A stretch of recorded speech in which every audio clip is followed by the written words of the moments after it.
I made a 9.5-minute superhero action comedy called Blue Blazes, and it was the 2011 finalist in the 168 Project. I made the movie in the week and went to the FedEx, sent them. They got there like the next day for this competition, and they accepted me in this year. Otherwise, I would have had to wait a year and be in next year. Glad to have you. Thank you very much. To my left, your right, and that's what makes this country what it's rapidly becoming. Russell Dalton. Russell is a professor at Bright University. He's just written a great book called on faith and popular culture called Marvelous Myths, Marvel Superheroes, and Everyday Faith, which, wow, imagine the coincidence he didn't have me a copy. I know from my conversations with him, he's a very bright, erudite guy, and will have a lot to contribute. And then shooting right past him, Sergio Carillo. Sergio's he's wanted to draw comics since he was 5, and he's drawn Daredevil, Spider-Man, Conan, Thor, Captain America for Marvel. Currently working on Son of Samson for Zondervan and the New Picture Bible for David C. Cook, but your big hit, the Action Bible, which we've been selling hand over fist downstairs. So these are our panelists, and the idea for the theme this time is that we've noticed there's been a spike in interest in secular media on spiritual values. Terrence Malick has a new film out called The Tree of Life. We've also seen the Book of Mormon as a Broadway hit. Who would have thought that a musical called The Book of Mormon would be a hit on Broadway? We've also seen other films like Of Gods and Men, which is about the massacre of some Christian monks very recently in Algeria. We've seen The End of the Spear, which is a film about missionaries who were killed in Brazil. And to me, one of the most interesting things is very recently they found the missing footage, the last 25 minutes. I shouldn't say the last, but most of the last missing 25 minutes of Metropolis. And they put it back into the film, and when they did, it suddenly made people realize Metropolis is a profoundly Christian movie. This is not a sci-fi film about a mad robot. This is a film about human values. But over the course of time, people just cut out all the values-oriented stuff to leave in special effects. So you have previous versions of Metropolis are almost incomprehensible. This finally makes sense. I wanted to open this up and to discuss this. And I think with the premiere of Captain America, I think the great place to start it, would be with Russell, because you have interviewed how many people for this book?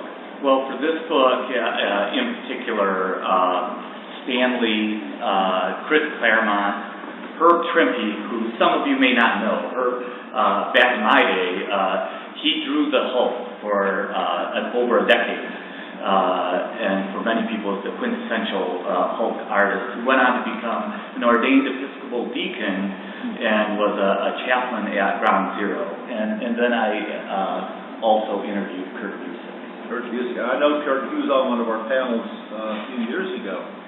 Well, let's start with I think something that you've brought up, and I'd like to expand on it a bit. Stan Lee is the co-creator of most of the famous Marvel characters, and yet Stan would be the first to say that he is not particularly a man of faith. Yet, at the same time, when you read what he's written, it is almost permeated with issues that deal with faith, that deal with morality, that deal with these moral and ethical choices. What do you think brought that in, if he wasn't a man of faith? What do you think brought it into his work?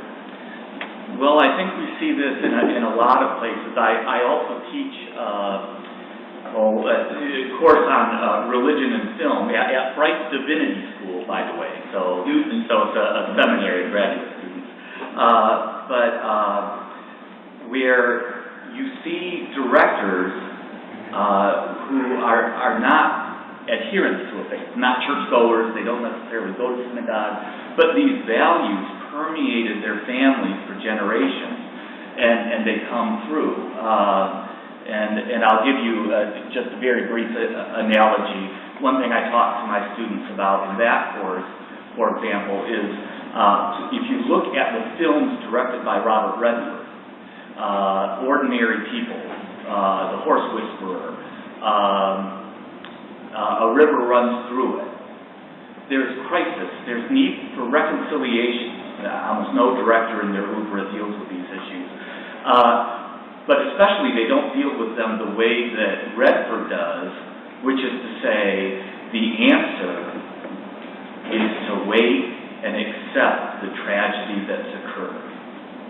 That's when reconciliation comes. So a lot of wide shots, far away shots, not movement, waiting.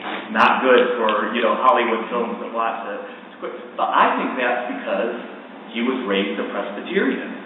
Even if he wasn't a practicing one, there's this trust in the providence of God, things like that. So when I talk to Stan, and here's me and my good buddy Stan, copies of my book here. But Stan was raised in a Jewish home, and his parents practiced that, but he, it does not formally belong to any faith. As a matter of fact, one thing that happened was when he married his wife, who was Episcopalian, they faced a lot of religious prejudice. But he'll say things like, well, I don't know who said it, but whoever wrote that, do unto others as you would have them do unto you, I think that's the greatest thing ever written.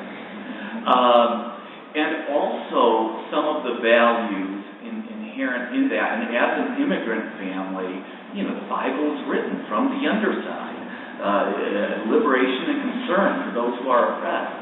And he experienced that, both Jewish people overseas and in the United States. And so there were these themes such as, if you were a criminal, you're redeemable. How many of the early Avengers were once criminals? It isn't this, objectivism, you're either good or you're bad, which is, I won't get into it too much, but part of the problem I think he and Steve Ditko ran into is you could see, especially in Amazing Spider-Man in the issue starting in 30 on up, this disconnect between the image that Ditko was creating and the text and the word balloons and thought balloons that Stan was adding to those images.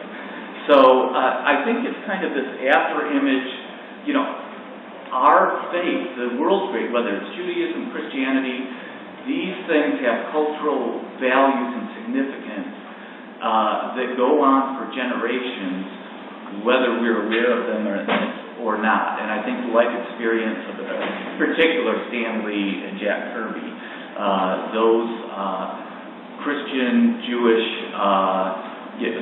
I would just say issues of faith find their way into